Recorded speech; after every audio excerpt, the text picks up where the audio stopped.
Hello everyone, welcome back to Wild Approach. My name is Macy Lou, and I garden in East Tennessee, which is in the eastern United States. So a lot of times when I talk about native plants and what is native here, I'm talking about the eastern United States. But today's video is more of an overview and less of a specific plant recommendation.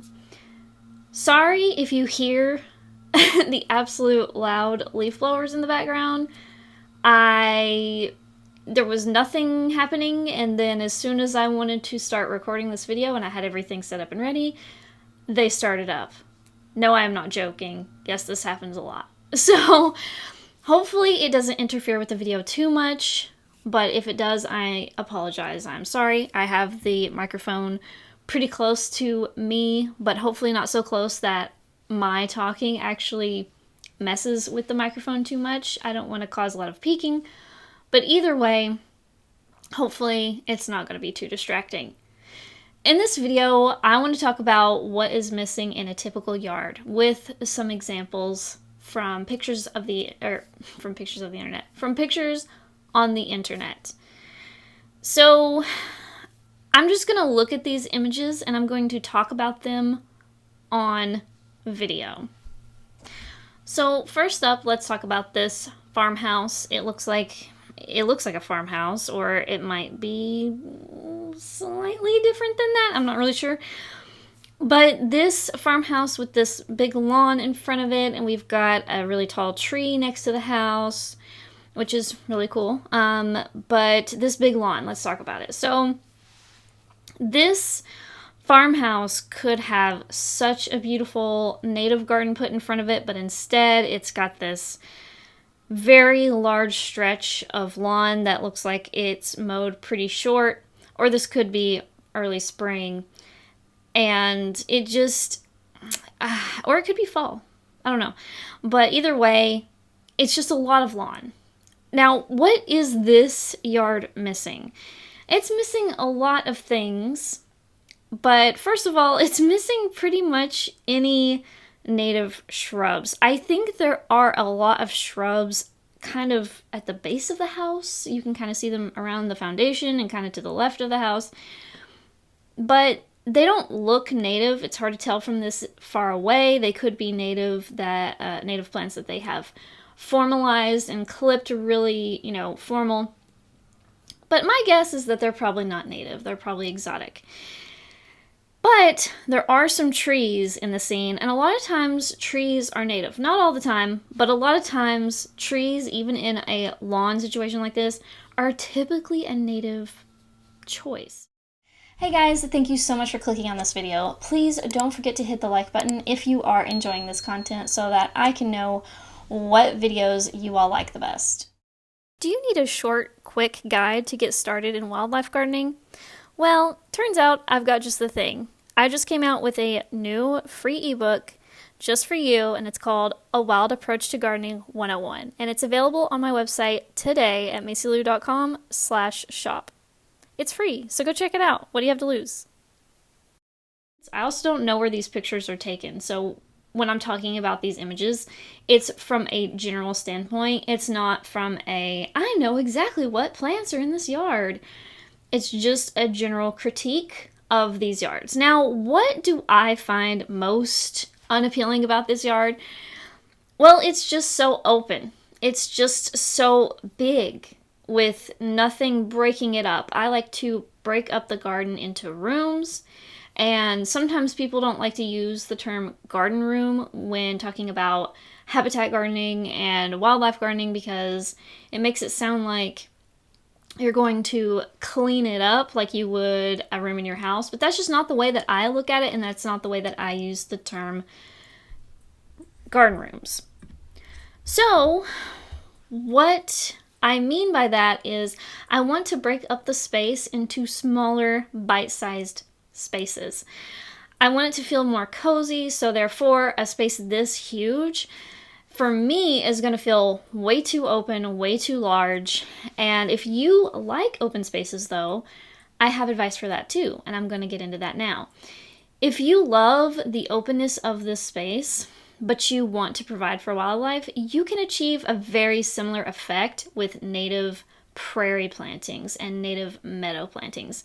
So instead of seeing this green swath that just goes from our camera point of view all the way to the house almost, instead picture most of that being prairie plantings, you know, lanceleaf coreopsis, purple coneflower, Tennessee coneflower, mountain mint, the list goes on and on.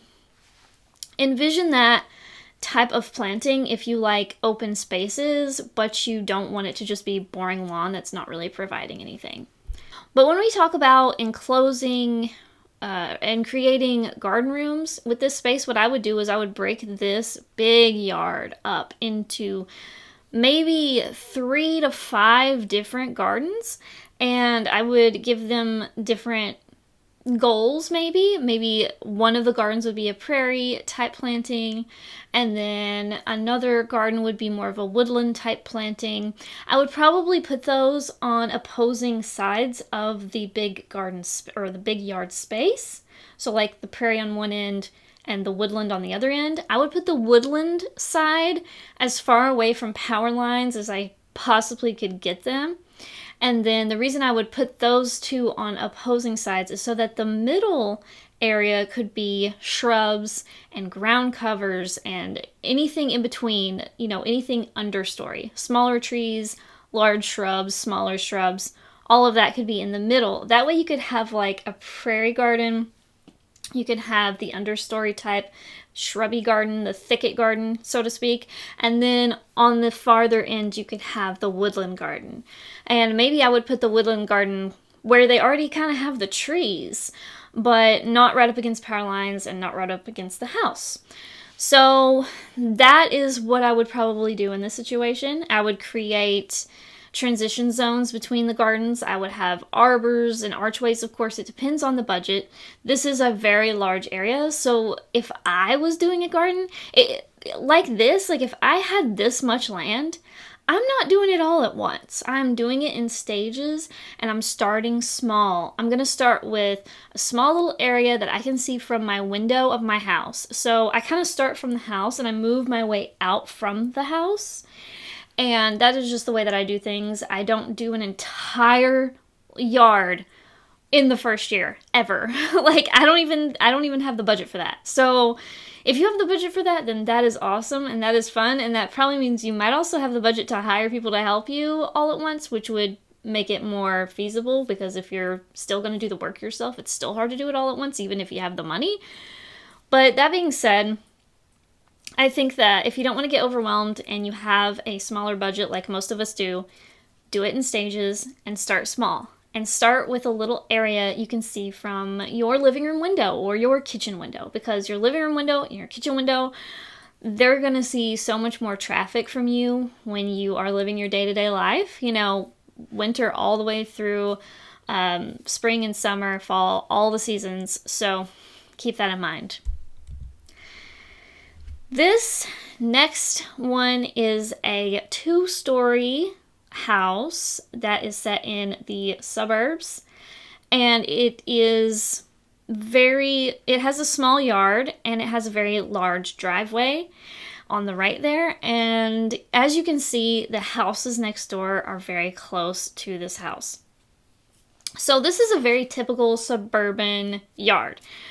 And what we often see is something like this, where you have a lot of lawn. Well, not a lot of lawn, it's a small yard, but you have a proportionally sized chunk of lawn and then a proportionally sized chunk of driveway. And we see this a lot.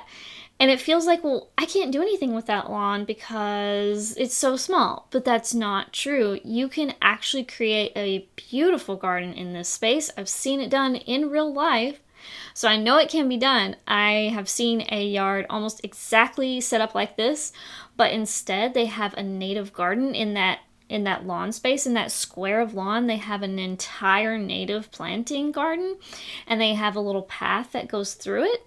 And it's really, really beautiful, and it's really, really cool. I don't have it in this video because I have not asked permission from this person to put their garden in a video yet, but I'm hoping that maybe in 2026 I will have a few more field trip type videos where I can actually show you guys real native plant gardens in person that exist in my local area, because I think that would be so much fun. But it does take logistics. It does take me getting permission from these people and setting up a schedule for this. So for now, we're just going to talk about this one as is with its bare bones.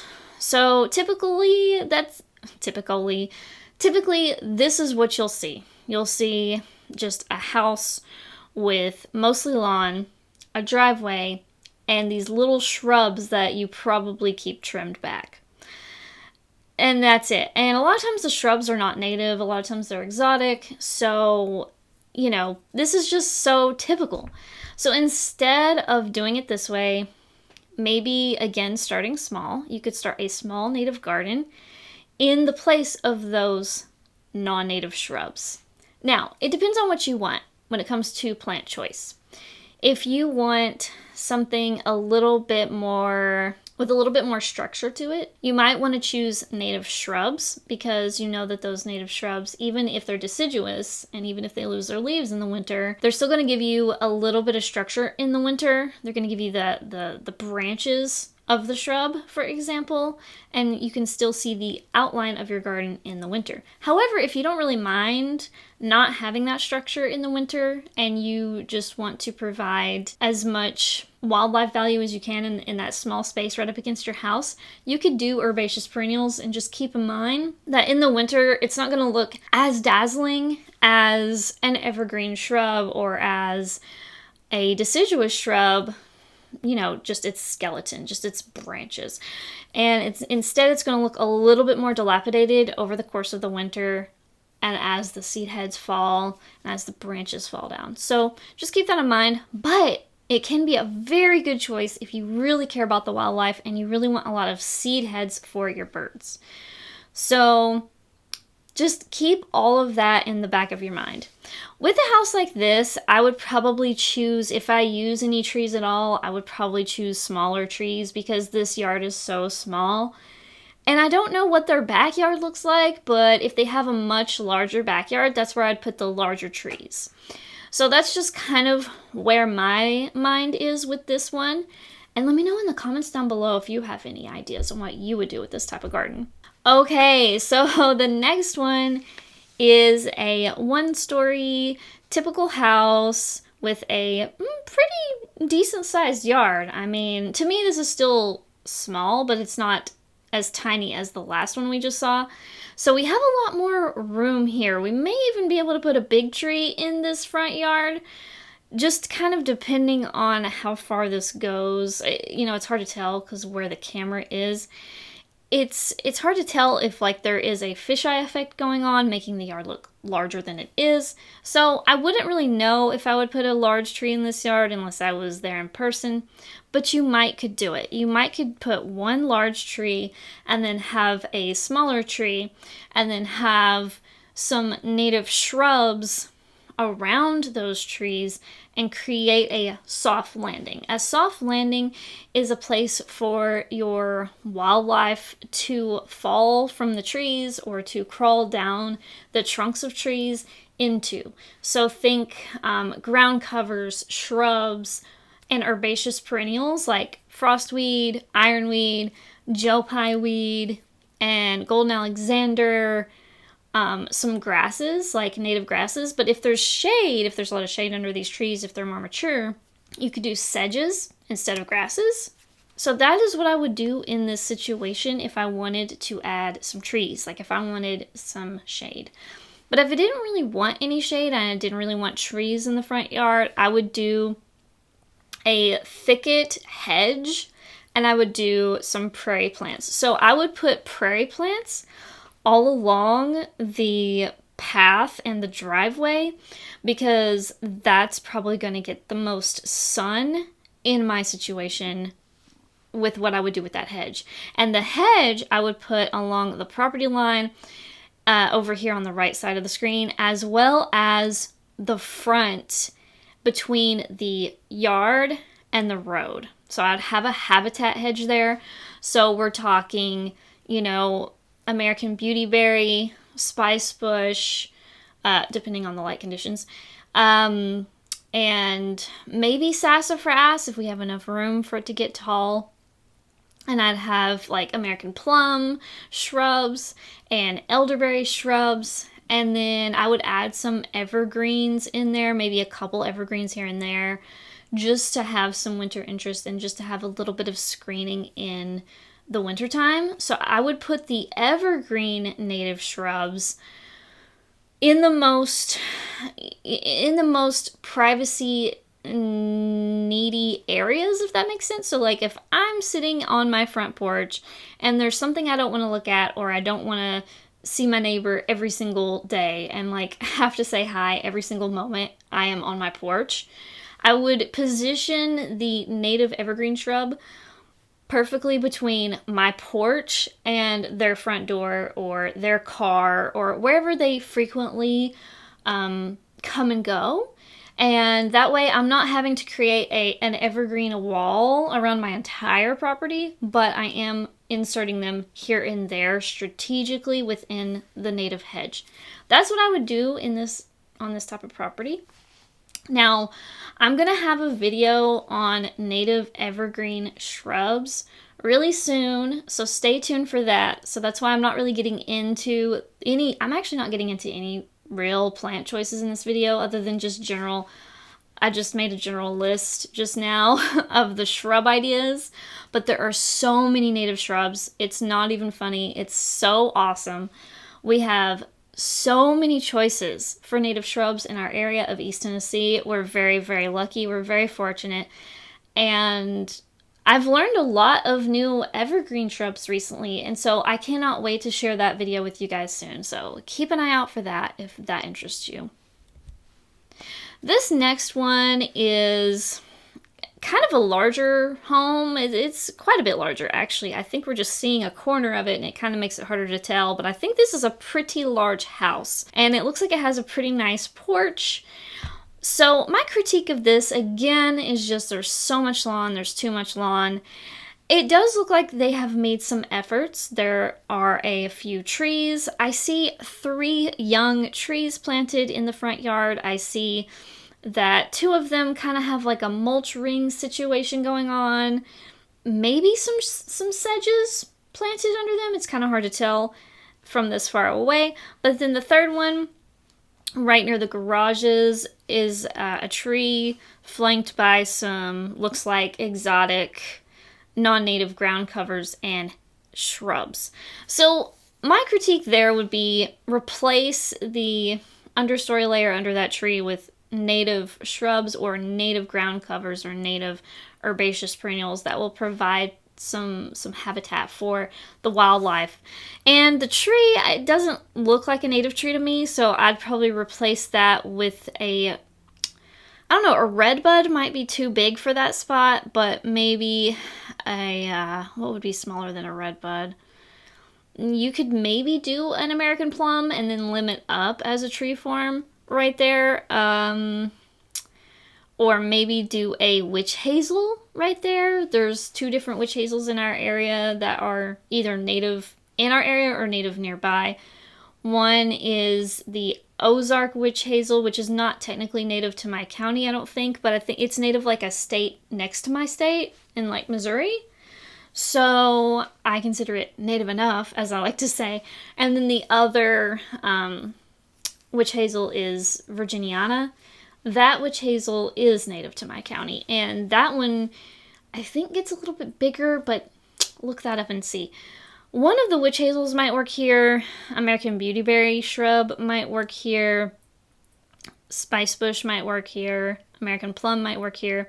But any of these, I would probably take that whole garden and kind of pull it away from the garage just a little bit, kind of further, not have it like right on the corner, or at least not have the large shrub or the small tree right on the corner. Because I feel like eventually as it grows, it's going to the branches are going to grow into your driveway area, and it's going to get on your nerves to keep that clipped, because clearly a car is going to be coming out of those garages and it's going to be in the way and annoying. So whatever you put there, you either need to keep it trimmed back or you need to actually pull it away from the corner a little bit. And I would pull that tree way away from the corner and just have the ground covers go all the way to the corner. That's what I would change there. And then under the other two trees on the left side of the screen that are just mulch rings, over time I would expand that garden under each one bigger and bigger until basically the whole yard was garden and it just had some paths through it to get from the main path to the driveway and things like that. Just for, logistical reasons. You gotta have paths to get where you gotta go. And just to make life easier, you're gonna want a path from your main front porch to your driveway. And right now it's just lawn. And so if we want to have a garden and we want to keep some of that either lawn or turn into a path with stone or mulch or something like that to get from point A to point B. That's what I would do in that one. Okay, so we've looked at some typical yards and some maybe not as typical yards. And we've talked about lawns and we've talked about what I would do instead of the lawns. Now let's talk about a couple of pictures that I grabbed from the internet that show high formality. So I am not a formal garden girl at all. I'm like the opposite of that. I want my garden to look whimsical, natural, but you can kind of tell someone's done work to it, but it's not so much that it's formal. That's my style. That's what I like. I want there to be like these lush shrubs that are kind of left to their own devices. Maybe you cut some branches that are in the way here and there, but for the most part, you let things grow. That's what I like. It looks like a castle. Now, I'm going to give them a lot of credit for the vine growing on the castle because I'm pretty sure that's Virginia creeper and that's gorgeous, okay? But aside from the vine on the left side of the screen that is showing some beautiful fall color, let's talk about the formality. I don't like formal gardens. I just don't. I have an opinion on it, and it's okay if yours is different. Totally fine. If you like formal gardens, I highly recommend that you look at native plants that you can use in a formal garden situation because it's absolutely a thing. It's absolutely possible. And formal gardens are just a style. And you can take that style and you can use it as inspiration to create your own native garden in that style. You can clip certain shrubs a certain way to make them look formal, even though they're native. And so don't let anyone tell you that just because you want native plants, that means you can't have a formal garden, because that is not true. And even though I don't like formal gardens, and I have a lot of my own personal opinions about them, I don't want you to think that that means you're not allowed to be in the native plant space, because you absolutely are.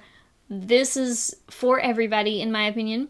And if you want to do formal gardens, you totally can with native plants. And it's pretty cool because just remember that formality is mostly just, you're using a lot of repetition. You're using a lot of the same plants over and over. You're keeping things clipped back. You're keeping things more tidy. And you are using this repetition, these patterns, and these colors to create a formality feeling, right? So what would we do? Well, we would have native shrubs that could be clipped into formal shapes. We would leave the pathways lawn and or mulched or stone. And then we would have a lot of gardens that were shaped in squares, triangles, octagons. We would have our gardens shaped more square and pointy rather than curvy. That's typically what I think of when I think of a formal garden. Maybe you have a lot of hedges that you clip into rectangles or like spheres.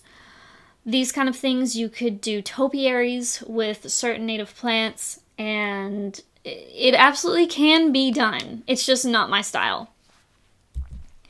Okay, so here's another formal garden design that is using exotic plants and almost all non-native plants. But you can get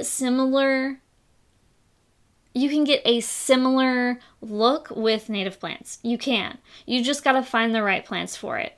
And you might have to do a little bit of experimenting because you've got to find plants that will work in your area, work in your type of soil, and also can handle being clipped back and being strictly maintained and very not allowed to grow in their own way, if that makes sense. Because that's mostly what formality is this tight clipping and these squared off edges and these clean lines, right? That's pretty much what the style is. So just think of it as a very creative endeavor. You have to go and search out these plants that will handle this clipping. Look for plants that work for that style but are still native and will still provide for wildlife. It's not for me, but it might be for you. So look into it. So let's talk about styles that I really, really like. This first image is of a path and a stairway in a garden. And you can just see how lushly landscaped this garden is. Now, I don't know where this photo was taken, so I don't know what the plants are, and they're not native to my area, I can pretty much guarantee. Some of them might be. There might be one or two. There might be a yucca, it looks like, that might be native here. Not 100% sure. But most of the other things in this image are probably not native, but you can use natives to create this look. For example, the grass that you see kind of near the bottom left of the screen, but it has that pink plant above it. Under that pink plant, there's like these grasses, and you could do the same thing with native grasses and sedges. So there are native grasses like switchgrass, Indian grass, river oats, and so many more. Blue stem, big blue stem, little blue stem, broom sedge blue stem. And you can get a similar look with our native grasses like that. There's also sedges. Now, I don't know a lot of my sedges by heart, but common wood sedge is a small sedge that you can grow, I think, kind of in like part sun to shade. And it can handle, being underneath a tree, for example. And it's pretty easy to grow, so you could get a similar look with that. And I mentioned yuccas earlier, so yuccas are native, and you could totally get that effect of that potted plant that's spiky looking with our native yuccas. And as for the other plants in the background, there are native evergreens you can plant, like inkberry holly. You could plant yellow anise tree, Florida anise. You could plant yaupon holly. You can plant a lot of those type of things for the evergreen interest because it looks like there's some evergreens mixed into this planting.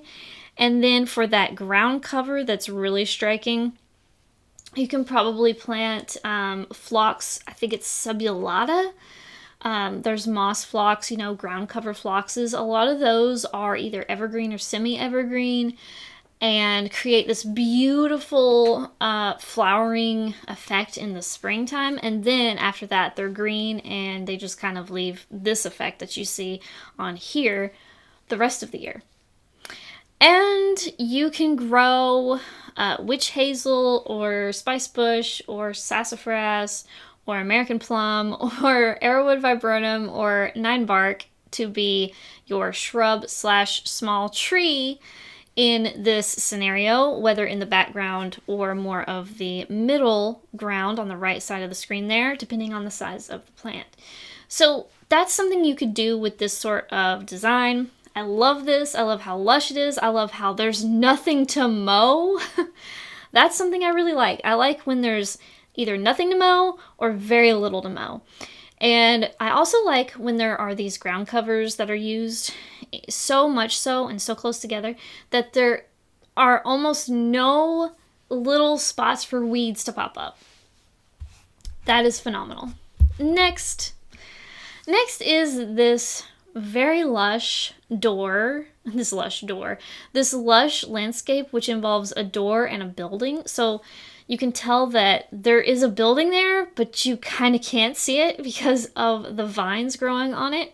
I love this style. I love these kind of things. Now, a lot of people in the comments, I understand, are going to be freaked out because they're going to be nervous that the vines are going to take over their house, damage their house. And, look into it. Look into it. See what vines are okay to plant up against your house and what vines might not be as okay to plant up against your house. It can vary between each species of vine. That being said, I do love the style, and I plan to do something like this with my garage. My garage is detached from my house and not attached to my house, so if I grow a bunch of vines on my garage, I'm not going to be as worried because it's not the same as growing it on my house. And so I feel like I have a little bit more creative room and liberty I can take with my garage, and I want it to look like this. I want it to look like this wall of green vines growing all over it. And what I would use for that are native vines. So everything from deciduous vines like Virginia creeper to semi-evergreen vines like coral honeysuckle, to evergreen vines like crossvine or Carolina jessamine.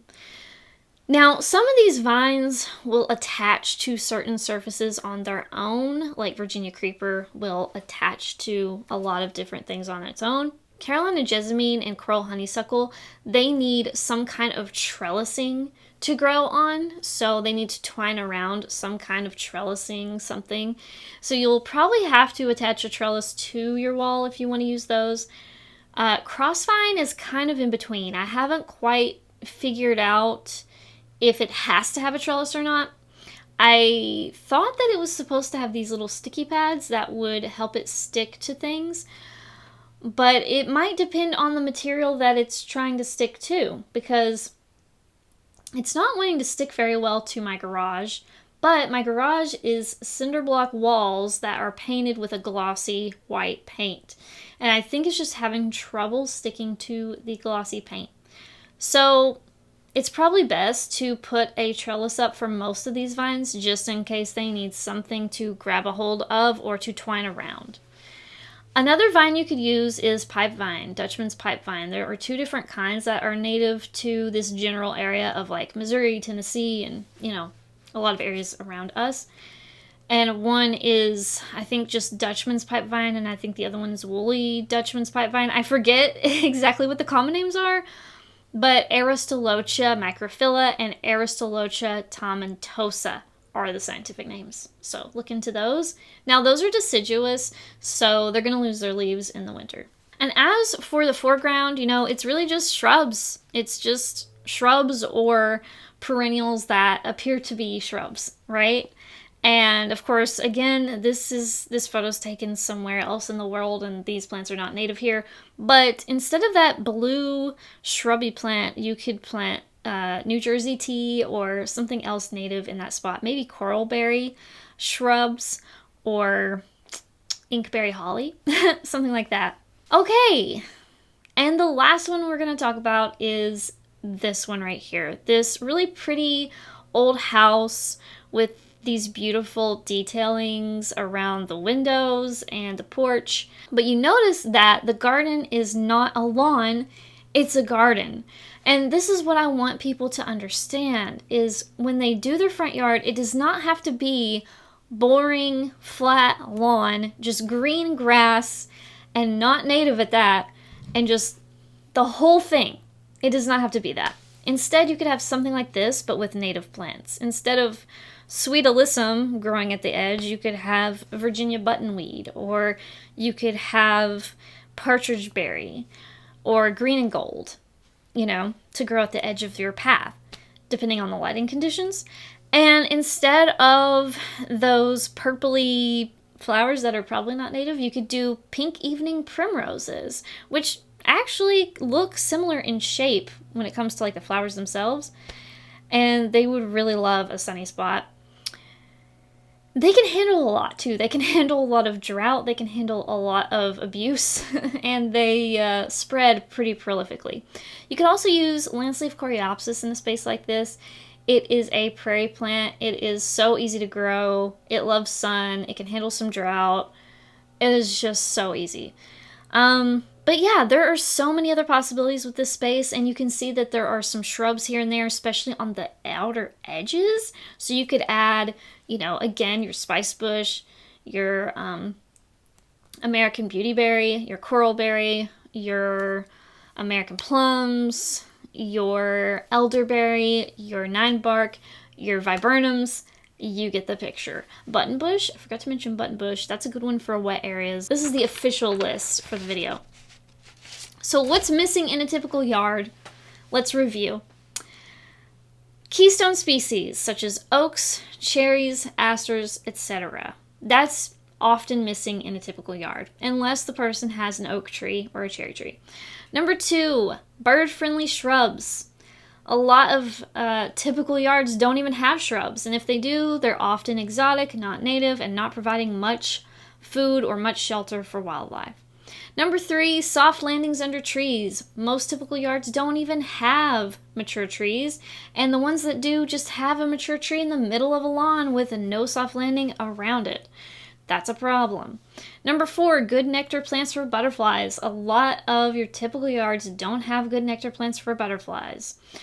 Number 5, beautiful vines that provide habitat, shelter, or food for wildlife. So many yards have 0 vines. Vines are often demonized in our culture for some reason. Vines are looked down on as a neglectful, like it's a plant that it's just thriving on neglect and it makes the place look abandoned. But no, we need to bring back the love of vines, because over in Europe, they love their vines. They love our vines, and we need to appreciate our native vines here. Number 6, butterfly-specific houseplants. Most typical yards don't have enough butterfly houseplants in their yards. Oaks are great. Again, oaks are keystone species as well as cherries. So your native cherries or native oaks, and also asters. Asters are a good keystone species as well. Number 7, which is our last one, water sources. Because of the hate and rightful annoyance felt by mosquitoes and their bites, water sources are often the last thing people want to add to their garden, but it actually should be the first thing that they add, other than keystone species, is a water source. Whether it's a pond, a stream, a bird bath, a butterfly puddling station, please, for the love of all wildlife everywhere, provide water for them. Because I can tell you that I had a lot of mosquitoes before I added any water, and I still have a lot of mosquitoes after I added the water. So it's not like it changed anything either way. There were many years where I had no water sources on this property, and I still had a bunch of mosquitoes. So it really doesn't you're not going to get rid of the mosquitoes by getting rid of the water sources. I'm sorry, but it's not going to happen. So you might as well have water for the wildlife, and we might as well just, do what we can in other ways to not get bit, like using all the products I mentioned in the mosquito video that I had. So go check that out if you haven't already for next year. And just be glad that it's getting close to winter when we don't even have any mosquitoes to deal with, because I'm really happy with that.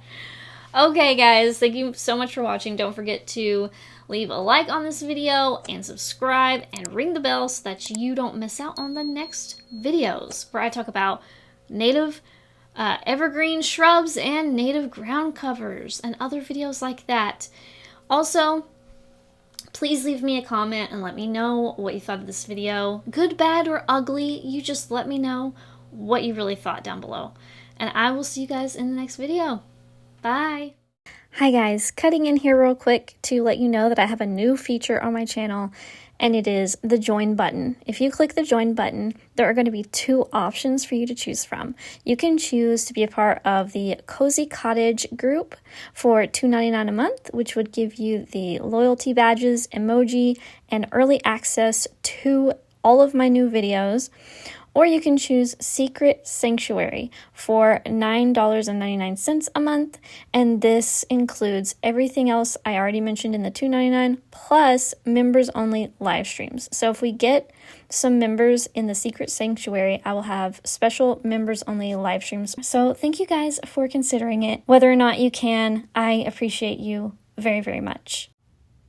In celebration of spooky season, I've designed a brand new shirt called Night Watch, which features the owl that showed up to our garden just a few weeks ago for the very first time. I think this is a great shirt for the Halloween and autumn season, and I hope you guys do too. Check it out at my link in the description. Hey guys, don't forget to follow me on Blue Sky and Instagram. These are the two best social media accounts other than YouTube, where you can find me and you can see me post photos of the garden, thoughts on wildlife, and more. So don't forget to follow me over there. To support the channel, like the video, comment, and subscribe. You can also support my work by buying art from me at macylu.com. Thanks for watching!